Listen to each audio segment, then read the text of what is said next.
She was the first girl I ever truly loved, and the moment should have been perfect, intimate, safe.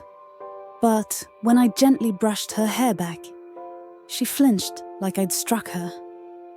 That's when I realized something was deeply wrong, and what I uncovered changed everything. If you've ever been close to someone and felt like they were hiding a painful secret, you'll want to stick around for this story. It's raw, it's real. And yes, there's justice in the end.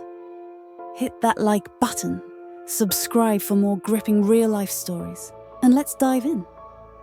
I'm 21. I've been in a handful of relationships over the years.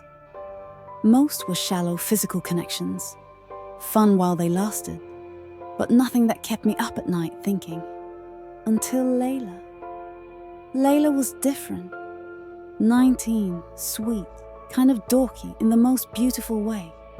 We met at a friend's party, and the first time we talked, she looked at me like she was trying to read the back of a book she wasn't allowed to open.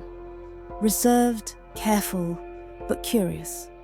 From the start, something about her made me want to slow down, protect her, not in a controlling way, in a deeply emotional way, like she needed a calm harbor, and I wanted to be that.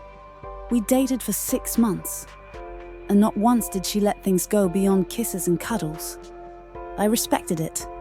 Honestly, I admired it. But then came that night. We were at my place.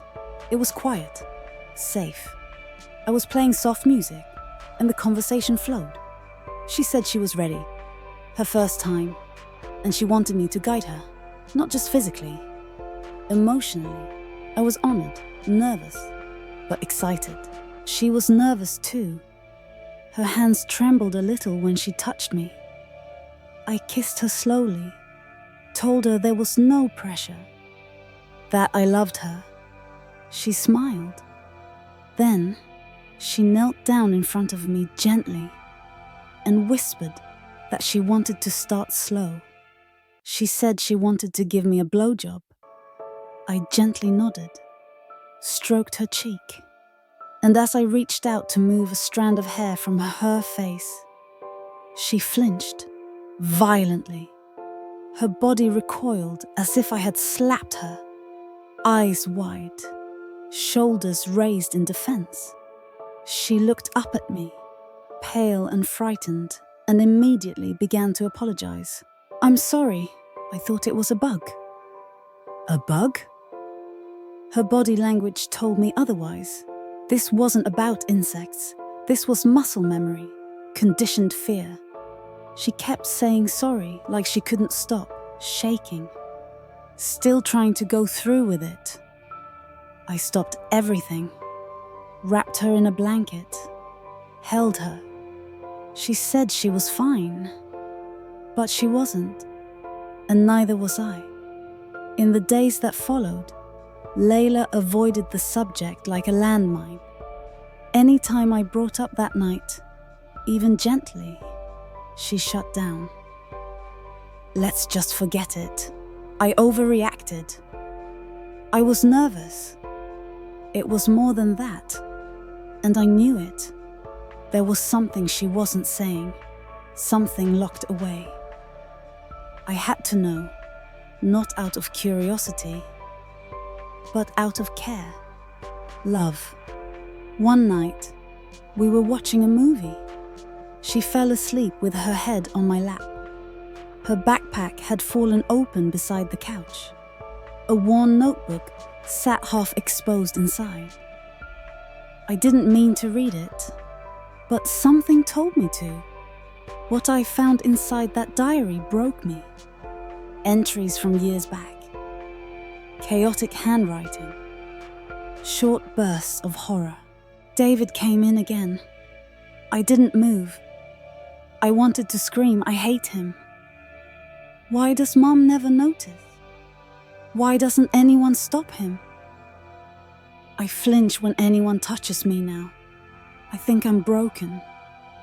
David, her stepfather, the man her mom married when she was 11, the man who raised her. the man who violated her. I couldn't look at her the same after that. Not because I judged her, but because I was burning with fury. Someone had done this to her, and they were still out there, still smiling in family photos. She had never told anyone. I decided I would. Quietly, I started gathering information, public records, social media profiles. I used old Reddit accounts and anonymous emails. I posted questions to community forums. That's when I found Vanessa, a girl who'd been friends with Layla in middle school. She told me she'd stayed over at Layla's house once. David walked in on her changing, made crude jokes. She told her mum. Nothing was done. It wasn't just Layla. I made an anonymous report to Child Protective Services. I included evidence from the diary, without names, and Vanessa's testimony. I created a Google Drive folder and sent links to David's employer, her mum, the school he occasionally volunteered at. Then I waited. David was suspended from work within 3 days. CPS showed up at their home a week later. An investigation was launched. Layla was interviewed. She broke down, told them everything. Told them about the diary, the touches, the flinching, the years of silence. And then she came to me. "Did you do this?" I hesitated. "Yes, I did. I read your diary. I'm sorry, but I couldn't just sit by." She cried for hours in my arms. Not because I invaded her privacy, because someone had finally fought for her. David was arrested, formally charged. Trial is still pending, but the evidence is strong. Vanessa gave a statement. Others have come forward. He's finished. Layla is in therapy now. She's healing, slowly, day by day. We're stronger now, closer, more honest. That flinch hasn't happened again. Sometimes revenge isn't about getting even. It's about breaking the cycle, making sure no one else gets hurt, giving someone their voice back. And sometimes, that's the most powerful justice of all. If this story gave you chills, smash that like button and tell us in the comments. What's the most satisfying revenge you've ever witnessed? And of course, subscribe for more stories like this.